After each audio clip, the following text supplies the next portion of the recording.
आप सभी दर्शकों का अपने चैनल प्रेरणा में स्वागत करती हूँ। चलिए आज हम फिर एक नई कहानी की शुरुआत करते हैं। अरे गोपाल, तेरे सर से इतना खून क्यों बह रहा है बेटा? क्या तूने किसी से लड़ाई की है?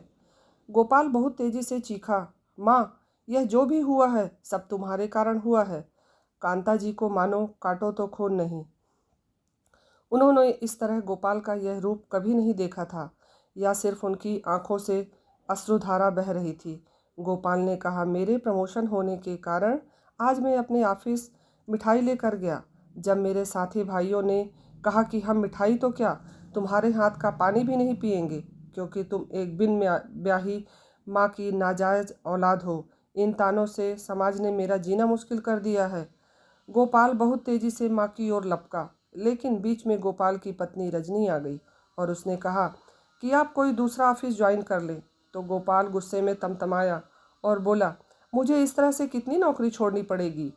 आज इस तरह से गोपाल का गुस्सा देखकर माँ ने सच्चाई बताना उचित समझा, और बहू रजनी ने भी कहा कि आप मुझे बहू ना सही, एक औरत समझकर मुझे आप अपनी सच्चाई बताएं। तब कांता जी ने कहा कि मैं अपने परिवार से छिपकर एक आर्मी ऑफिसर से शादी की थी।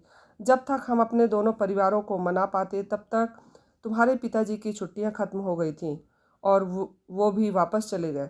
उनके जाने के बाद मुझे पता चला कि मैं गर्भवती हूँ।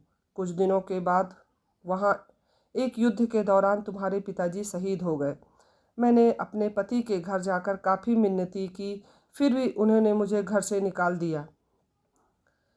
वे तुम्हें भी मार देना चाहते थे। मैंने तुम्हें किस तरह अपने परिवार और समाज से बचकर जन्म दिया और तुम्हें इस लायक बनाया। गोपाल और रजनी को माँ की बात सुनकर अपनी करनी पर पश्चाताप होने लगा और उन्हें अपनी गलती पर काफ़ी प्रायश्चित भी हुआ और माफ़ी मांगी।